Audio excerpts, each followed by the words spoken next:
साथियों, प्रभु यीशु मसीह के मधुर और मीठे नाम में आपको मेरा पास्टर हरी शैमुएल का प्रेम नमस्कार। आज मैं जिस अध्याय पर आपका मनन कराने जा रहा हूँ, ये है पहला शामूएल और अध्याय 28 और इस प्रकार से लिखा हुआ है। उन दिनों में फलिस्तियों ने इस्राएल से लड़ने के लिए अपनी सेना इकट्ठी की। तब आकीश ने दाऊद से कहा, निश्चय जान कि तुझे अपने जनों समेत मेरे साथ सेना में जाना होगा।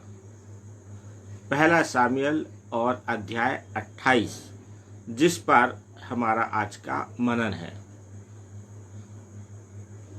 यहाँ पर हम जिस बात को देखते हैं, दाऊद अपने प्राणों को बचाने के लिए फलिस्तियों के राजा आकीश के पास है और अब फलिस्तीनियों ने, जो फलिस्ती लोग हैं, उन्होंने क्या किया है, इस्राएल पर चढ़ाई की है। और जब इस्राएल पर चढ़ाई करते हैं तो फलिस्तियों का राजा दाऊद से बोलता है, तू अपने जनों समेत मेरे साथ रहेगा और मेरा सिर का रक्षक होगा। बहुत महत्वपूर्ण जवाबदारी आकीश राजा, फलिस्तियों का राजा, उसने दाऊद को सौंपता है। और यहाँ पर इस्राएलियों में हाहाकार मच जाता है, क्योंकि फलिस्तियों ने इस्राएल के विरुद्ध में युद्ध की ताल ठोक ली है और युद्ध लड़ने के लिए छावनी इस्राएल के विरुद्ध में डाल लिया है। और आप सोचिए, इस्राएलियों को फलिस्तियों पर जो विजय दिलाने वाला है वो कौन है? परमेश्वर है। इस्राएलियों की जो विजय होती है, चाहे वह फलिस्तियों पर होती हो, एमोरियों पर होती हो, मिद्यानियों पर होती हो या अन्य जाति किसी भी राजा के ऊपर, जब इस्राएली विजय होते रहे तो उसका कारण ये नहीं रहा कि मिद्यानियों के समय में हम गिदोन को देखेंगे तो गिदोन बलशाली था। ऐसी बात नहीं है। युद्ध परमेश्वर लड़ता था और गिदोन हुआ, शिमशोन हुआ, आप यहोशू कहें, और स्वयं शाऊल और दाऊद जो है, ये माध्यम रहे विजय का दिलाने वाला। और युद्ध को जीत दिलाने वाला यदि कोई है, वो है परमेश्वर का आत्मा, अर्थात परमेश्वर। आप चाहे न्यायों की पुस्तक को आप पूरा उठाकर देख लीजिए, यहोशू की पुस्तक को उठाकर देख लिए, और शमूएल की भी पुस्तक जिस पर हमारा मनन चल रहा है, इसको भी आप उठाकर देख लेंगे तो आप इस बात को पाएंगे कि जीत ना दाऊद ने दिलाई, ना शाऊल ने दिलाई, ना यहोशू ने दिलाई, ना गिदोन ने। जो जीत दिलाने वाला है वो परमेश्वर रहा। और जिस पर परमेश्वर का आत्मा उतरता था या जिस पर परमेश्वर का आत्मा ठहरता था, वो जीत दिलाते थे। और यहाँ पर फलिस्तीनियों पर विजय दिलाने के लिए परमेश्वर ने अधिकांशतः दाऊद को इस्तेमाल किया। अब हो यह रहा है, जिस दाऊद के भरोसे इस्राएली और शाऊल विजय पाते रहे और जिनके विरुद्ध में दाऊद को लड़ना चाहिए, आज दाऊद उनके पक्ष में होकर इस्राएलियों से लड़ने की स्थिति पैदा हो गई है। और शाऊल की स्थिति टोटल बदल चुकी है। शाऊल को इस चीज का ज्ञान हो गया, और जब वह फलिस्तियों की सेना देखता है कि इस्राएलियों के चारों ओर घेरा डाले हुए और पूरे युद्ध की तैयारी में खड़े हुए हैं, तो लिखा है शाऊल घबरा गया, शाऊल डर गया और उसने चाहा कि परमेश्वर से पूछना चाहा, परमेश्वर ने उत्तर नहीं दिया। भविष्यद्वक्ताओं के द्वारा पूछना चाहा, परमेश्वर ने भविष्यद्वक्ताओं के द्वारा कोई उत्तर नहीं दिया, दर्शन के द्वारा नहीं दिया। परमेश्वर पूरी रीति से शाऊल से बात करना बंद कर दिया। तो इस चीज का एहसास शाऊल को हो गया और उसकी घबराहट और बेचैनी बढ़ती जा रही थी, और जिसके कारण से जब आप आगे पढ़ेंगे तब शाऊल चाहता था कि मैं युद्ध करूं या न करूं, कोई तो मुझे बताए। तो उसने एक और बड़ा गलत काम किया। अभी तक परमेश्वर ने उसे राजा होने के लिए तुच्छ जाना, और परमेश्वर का आत्मा उसके ऊपर से उठ गया। अभी तक हम इस बात को देखते हैं, और उसके हमने, यदि आप पिछला जो मैंने मनन कराया है कि किस प्रकार से शाऊल ने जो कार्य, याजकी कार्य शमूएल नबी का था, उसने भेंट चढ़ाई, एक वो गलत काम किया। इसके बाद हम देखते हैं परमेश्वर ने शाऊल से कहा था अमालेकियों को पूरी रीति से नष्ट करना, पर उसने परमेश्वर की बात को पूरी रीति से नहीं माना। इसके बाद हम देखते हैं कि वो शाऊल एक के बाद एक गलत काम करता जा रहा है।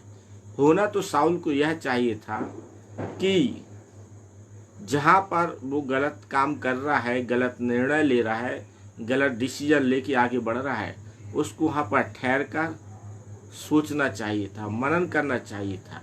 लेकिन ना वो सोचता है ना मनन करता है। अपने कहना चाहिए बेमतलब के, या कहें परमेश्वर को रिस दिलाने वाले, परमेश्वर को क्रोध दिलाने वाले निर्णय पर निर्णय लेता गया। यहाँ पे जब आप इस अध्याय में पढ़ेंगे तो एक बड़ा विवादास्पद ये अध्याय है, और इसको लेकर कई लोग चर्चा का भी विषय बनाते हैं। चूँकि अब शाऊल क्या कहता है कि परमेश्वर ने बात करना बंद कर दी है, तो शाऊल कहता है अब हमारे नगर में, देश में कोई सिद्धि वाला लोग हो, जो भूत प्रेत को सिद्धि करते हैं, ऐसे व्यक्ति को ढूंढा जाए, ताकि अब शाऊल उनसे पूछेगा कि फलिस्तीनियों पर चढ़ाई की जाए या ना की जाए। तब जो कर्मचारी हैं वो इस बात को बोलते हैं कि भूत सिद्धि वाले ये लोग नहीं मिलेंगे। लेकिन फिर भी शाऊल अपने कर्मचारियों के द्वारा एक स्त्री का, जो सिद्धि करने वाली थी, एक स्त्री का पता लगाता है और वो जाता है। अब उस शाऊल के राज्य में ये भूत सिद्धि करने वाले लोग क्यों नहीं थे, उसका कारण है। जब आप इसी अध्याय में आप पढ़ेंगे तो शाऊल का, यदि कहें तो, एक बहुत अच्छे कार्य का वर्णन है जो उसने किया है, लेकिन अब वह उसी कार्य के विरुद्ध में, उसी अपने ही कार्य के विरुद्ध में वह कार्य कर रहा है। अर्थात शाऊल ने अपने राज्य में से जितने भी जादू टोना करने वाले, भूत सिद्धि वाले और अन्य तरीके से जादू टोना टोटका और जितने भी ये गुनियाई वगैरह के कार्य होते हैं, उसने उन सबको अपने राज्य में से क्या कर दिया था, घात कर दिया था, निकाल दिया था और पूरे राज्य में से समाप्त कर दिया था। तो जिसके कारण से कोई भी उसके राज्य में खुल के तो करने वाले लोग नहीं थे कि कोई भूत सिद्धि का काम खुल के करता, चोरी छिपे लोग किया करते थे।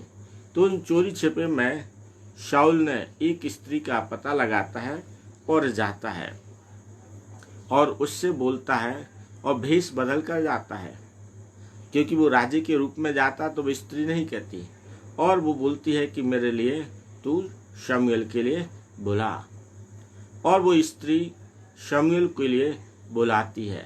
अब उससे पूछता उसका कैसा रूप है, कैसा उसका पहनावा है, तो वो सारी चीज़ बताती है। तो शाऊल समझ जाता है शमूएल नबी है, और शमूएल नबी भी उससे फिर बातचीत करता है और बोलता है, तूने मुझे क्यों परेशान किया। तो वो सब बात बताता है कि परमेश्वर ना हमसे दर्शन के द्वारा, ना नबी के द्वारा और ना किसी भी रीति से हमसे बात नहीं कर रहा। तो शमूएल भी इस बात को बोलता है, परमेश्वर तेरे साथ क्यों बात करेगा, तू उसकी बात का पालन ही नहीं करता, तू उसके अनुसार चलता ही नहीं है, तो क्यों करेगा। तो ये जो अध्याय है इसमें शमूएल नबी को पृथ्वी पर से ऊपर उठते हुए हम देखते हैं और ये बातचीत करता है। तो एक प्रश्न हमेशा उठता है और जिसका जवाब बहुत कम लोग हैं जो अच्छे से दे पाते हों, और मैं कहूँ मैं भी नहीं दे सकता हूँ, कि क्या शमूएल जो मर गया था, क्या वह भूत बन के शमूएल के शाऊल के सामने प्रकट होता है। शमूएल, इस पर प्रश्न खड़े होते हैं और एक बहुत गहराई से मनन करने वाला विषय है। इस पर हमें ज़्यादा बहस में नहीं जाना है। कई बार लोग केवल पास्टर प्रचारक की परीक्षा करने के लिए ये एक बड़ा जटिल प्रश्न है, ये प्रश्न खड़ा कर देते हैं। अब इसका उत्तर देना कठिन हो जाता है क्योंकि कई चीज़ें यहाँ पर क्लियर नहीं हैं, क्योंकि भूत सिद्धि की बातों को परमेश्वर पसंद नहीं करता। तो शमूएल कैसे वो प्रकट हुआ और शमूएल को बुलाने वाली कौन है, जो सिद्धि करने वाली लोग स्त्री है। क्योंकि आप प्रश्न कर सकते हैं, परमेश्वर के लोग परमेश्वर की पवित्र जन की आत्मा को बुलाता तो वो बात तो जमती है, लेकिन एक सिद्धि करने वाली स्त्री कैसे शमूएल को बुलाती है और शमूएल आता भी है। तो ये प्रश्न उत्पन्न होता है और इसके उत्तर देना लगभग कठिन सा होता है। लेकिन हम इन प्रश्नों के इस पर जो उत्पन्न होने वाले प्रश्नों के कारण से हमें ज़्यादा बाइबल की बातों पर प्रश्न चिन्ह लगाना या पास्टर प्रचारक की ज़्यादा परीक्षा करने की आवश्यकता नहीं है, क्योंकि कुछ बातें हैं जिन्हें परमेश्वर की आत्मा आपको स्वयं मानना सिखाती है, उसे ग्रहण करना है। प्रश्न चिन्ह लगाना, आलोचना करना और तर्क वितर्क करने से हमारा जो आत्मिक है वो विकास नहीं होता है। क्योंकि सब बातें आप समझे तो प्रश्न चिन्ह लगाने के लिए तो उत्पत्ति से आप प्रकाशित वाक्य तक पढ़ेंगे तो कई चीज़ें हैं जिन्हें आपको विश्वास करके ही मानना पड़ेगा। उस पर परमेश्वर की आत्मा की अगुवाई मांगकर विश्वास करते हुए बढ़ना पड़ेगा। बाइबल में लिखा है शमूएल आया, तो यदि आप मुझसे पूछेंगे तो शमूएल ही आया। और जो बातचीत चलती है शाऊल और शमूएल के बीच में, वो बात स्पष्ट है। शमूएल बोलता है कि ये जो तेरे को लगता है, आज लगता तेरे को कि परमेश्वर का आत्मा तेरे ऊपर से आज उठ गया है। अरे परमेश्वर का आत्मा तो तेरे ऊपर से बहुत पहले से उठ गया है, और परमेश्वर ने तेरा राज तुझसे छीनकर तेरे पड़ोसी को अर्थात दाऊद को दे दिया, जो परमेश्वर के मन के अनुसार है। तूने परमेश्वर के न आज्ञा का पालन किया। परमेश्वर ने स्पष्ट बोला था कि अमालेकियों को बच्चों से लेकर बुजुर्ग तक ना बच्चों पर दया करना, ना उनकी स्त्रियों पर दया करना, संपूर्ण रीति से नष्ट करना। और ये केवल हम शमूएल की पुस्तक उसके 15वें अध्याय में इस घटना को जो देखते हैं, ये केवल घटना वहाँ तक की नहीं है। जब इस घटना को अमालेकियों को लेके आप पढ़ेंगे तो आप निर्गमन 19वें अध्याय 17 से 19वें अध्याय में पाएंगे कि परमेश्वर ने वहाँ पर उनसे प्रतिज्ञा की थी कि अमालेकियों का इस पृथ्वी पर से क्या करेंगे, वंश को मिटा डालेंगे, इस पृथ्वी पर दिखाई नहीं देंगे। और उस कार्य को यहाँ पर जब पहला शमूएल 15वें अध्याय को पढ़ेंगे, परमेश्वर वह कार्य शाऊल के द्वारा कराना चाहता था और उसने नहीं किया। जो उनका अमालेकियों का राजा था आगाग, उसने उसको सुरक्षित रख लिया था। भेड़ बकरियां जो अच्छी अच्छी चीज़ें थी वो रख ली थी। तो परमेश्वर आपसे जो चीज़ बोलता है आप नहीं करते हैं तो उसका बड़ा भयानक परिणाम होता है। और अपनी उस गलती को ढांपने के लिए होना तो ये चाहिए था, ये परमेश्वर के सामने पश्चाताप करता, मन फिराता, और हमारा परमेश्वर, जब हम सच्चे हृदय से मन फिराते हैं तो परमेश्वर क्षमा करता है। पर शाऊल परमेश्वर के पास नहीं आता है, न क्षमा मांगता है, और जैसा पश्चाताप करना चाहिए नहीं करता है, और क्या करता है, गलती पर गलती करता जाता है। अब यहाँ पर क्या कर रहा है, भूत सिद्धि वालों को, जबकि जब ये खुद राजा था तो इसने उन सबको निकाल दिया था, अभी उन्हीं की शरण में गया है। तो आप देखेंगे दाऊद, क्या दाऊद ने गलतियां नहीं की हैं? दाऊद ने भी बहुत गलतियां की हैं। ऊरिया को मरवाया, उसकी पत्नी बैतशेबा को रख लिया। आप सुलेमान को देखेंगे, सुलेमान ने भी बहुत ऐसा काम किया जो परमेश्वर जिनसे प्रसन्न नहीं हुआ। लेकिन ये कहीं ना कहीं परमेश्वर की उस लीक पर चलते रहे, जो बातें परमेश्वर के लिए प्रसन्न थी, जो जिन बातों से परमेश्वर प्रसन्न होता है, तो ये उसको हमेशा याद रखते रहे। गलती की और इन्होंने सुधार किया, पर शाऊल का कहीं भी ऐसा जिक्र आपको नहीं मिलेगा कि उसने सुधार किया हो, बल्कि एक के बाद एक गलती करता जाता है। इसके बाद जब हम आगे पढ़ते हैं और देखते हैं तो परमेश्वर शमूएल के द्वारा इस बात को स्पष्ट कहलवाता है कि जो राज्य है वो किसको दे दिया जाएगा, तेरे पड़ोसी अर्थात दाऊद को दे दिया जाएगा। तो जो शाऊल है, पद 20 से आप पढ़ेंगे तो वह मुँह के बल गिरता है और बड़ा भयभीत हो जाता है, डर जाता है। उसका कारण ये है क्योंकि वो समझ गया, और इस बात को शमूएल ने भी बोल दिया, यदि तेरा शत्रु यहोवा ही बन गया है तो तेरे को कौन बचाएगा। जब मनुष्य का शत्रु यहोवा बन जाए, परमेश्वर बन जाए, प्रभु यीशु मसीह बन जाए, तो उसे कौन बचाएगा? कोई नहीं बचा सकता। क्योंकि हम एक बड़े उत्साह के साथ एक पद को बोलते हैं। आप रोमियो उसके 8 अध्याय के 31 पद को, यदि परमेश्वर हमारी ओर है तो हमारा विरोधी कौन हो सकता है। तो यही बात आप समझिए, यदि परमेश्वर हमारे विरोध में खड़ा हो जाए तो मुझे और आपको कौन बचाएगा। तो शाऊल के साथ अब यही हो रहा है कि परमेश्वर शाऊल के विरोध में है, और शमूएल बोल देता है कि कल के दिन तू और तेरे बच्चे, शाऊल से बोलता है, कल के दिन तू और तेरे बच्चे मेरे संग होंगे। अर्थात शाऊल जहाँ मर गया है, शमूएल मर गया है, और शमूएल मरने के बाद जिस स्थान पर है उस स्थान का संकेत वो शाऊल को देता है कि कल के दिन फलिस्ती तुझे घात करेंगे और तू हारेगा, फलिस्तीनी तुझे हराएंगे और घात करेंगे, और तू अपने बच्चों के साथ मेरे साथ कल होगा। तो ये सारी बातें जब शाऊल सुनता है, बहुत डर जाता है, कांपता है, खाना नहीं खाता है। ये सारी घटना आपको देखने को मिलेगी। और जो सिद्धि वाली जो स्त्री है, तब वो उसे दबाव के द्वारा खाना खिलाती है और वो शाऊल खाना खाता है। तो जो शिक्षा हमें इस अध्याय से मिलती है वो हमें समझने की आवश्यकता है। सबसे पहली बात, शाऊल के पास दाऊद बहुत बड़ा हथियार था, जो फलिस्तियों पर एक बार नहीं कई बार विजय पाया है।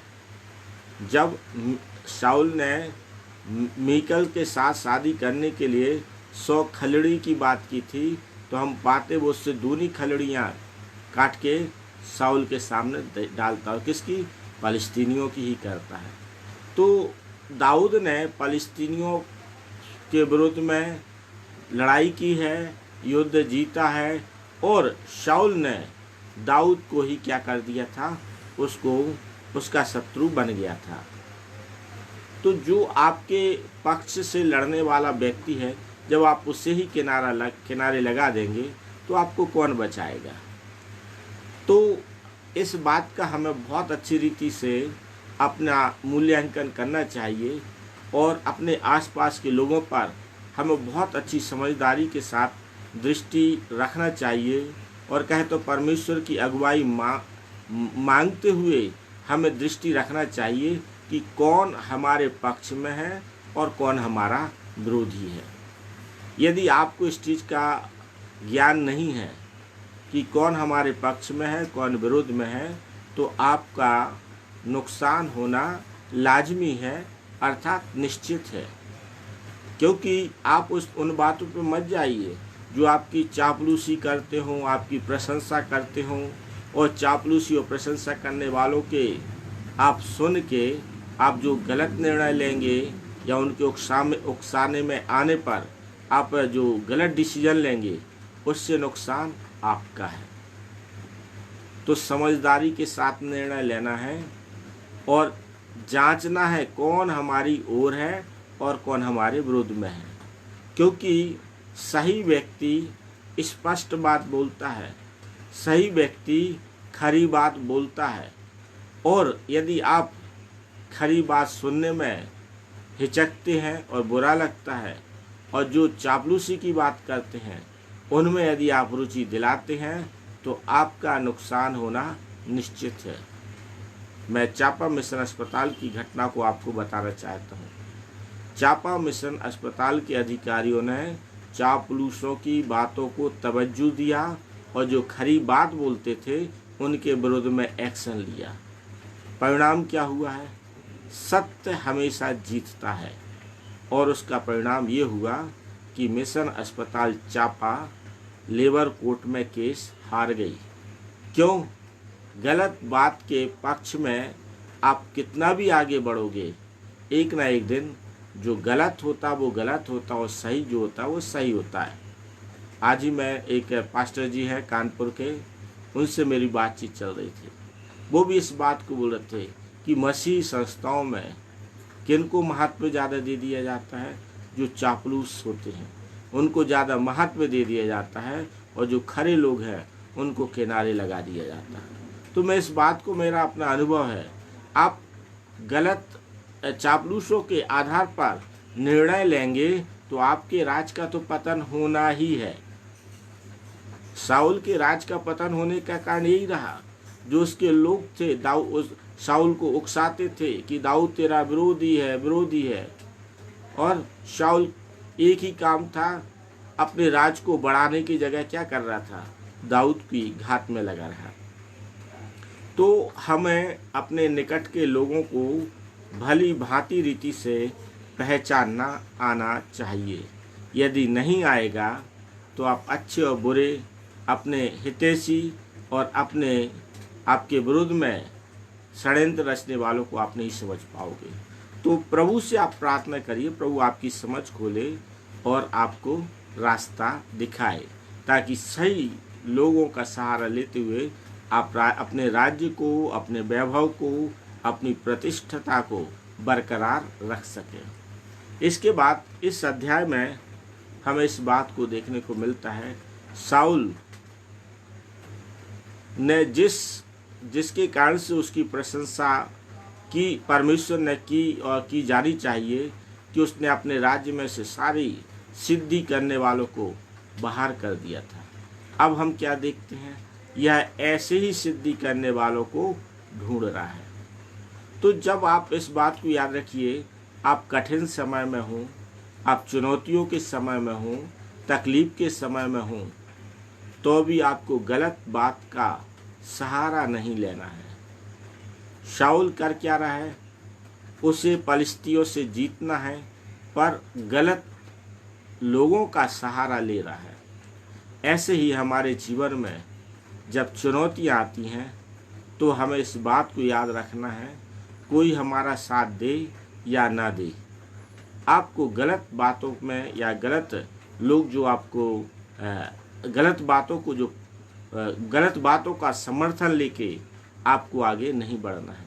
क्योंकि आप गलत बातों का समर्थन ले रहे हैं, गलत बातों का पक्ष ले रहे हैं और गलत बातों के सहारे आप जीत हासिल करना चाहते हैं, तो परमेश्वर आपके साथ नहीं रहेगा। वो नहीं मांगता, सिद्धि वालों का सहयोग नहीं लेता, तो भी वो उसके लिए कम से कम उसके पूरे जीवन में एक बात का तो उसके जीवन में एक बात तो उसके पक्ष में बनी रहती। इस रूप में तो उसको याद किया जाता आज भी कि शाऊल ने अपने राज्य में कभी किसी सिद्धि करने वालों को पनाह नहीं दी और सिद्धि वालों को उसने निकाल दिया। लेकिन अंतिम समय में उसने जो अच्छा कार्य उसके जीवन में उसने किया, उसने क्या कर दिया, उस अच्छे कार्य को कहते हैं कि गुड़ गोबर कर दिया। उसने अपने अच्छे कार्य को नाश कर दिया। अब प्रश्न चिन्ह उठता है कि शाऊल भूत सिद्धि वालों का सहारा ले रहा है, और प्रश्न उठना सामान्य बात है। तो हमें इस बात को समझना है, यदि हमने अच्छी चीज़ की है कोई, तो हम उस अच्छी चीज़ में कायम बने रहें। हमें बुरे लोगों के कारण से हमें अपनी भलाई या अच्छाई को नहीं छोड़ना है। शाऊल छोड़ दिया था।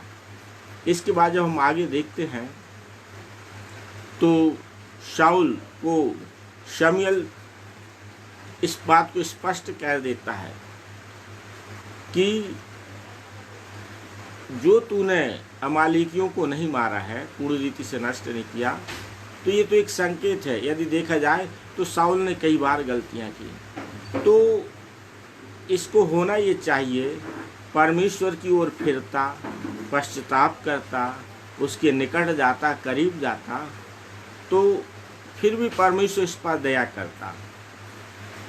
क्या दाऊद ने कभी गलती नहीं की? दाऊद ने भी बहुत गलती की। और एक गलती आपको मैं बता देना चाहता हूँ, दाऊद ने एक बहुत बड़ी गलती की थी।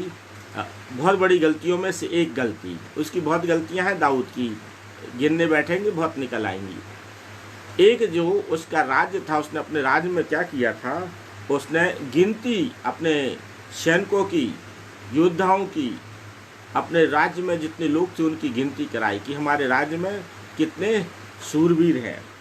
और इस प्रकार से जो दाऊद है वो गिनती करता है, और जो उसका सेनापति रहता है वो दाऊद को समझाता है कि यहोवा तुझे और भी लोग दे, और भी शक्तिशाली बनाए, लेकिन तू गिनती करके यहोवा की दृष्टि में क्यों बुरा कर रहा है। दाऊद की बात सेनापति पर भारी बनती है, और दाऊद गिनती करने के लिए अपने सेना की गिनती करने के लिए आदेश जारी करता है, और गिनती होती है। और सोचिए, जब गिनती कराता है तभी उसको अब एहसास हो गया मैंने क्या किया है, गलत काम किया।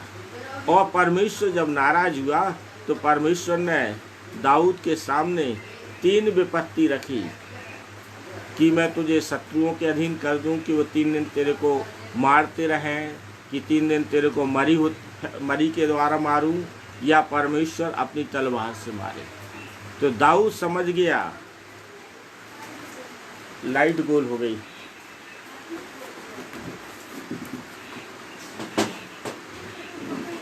लाइट गोल,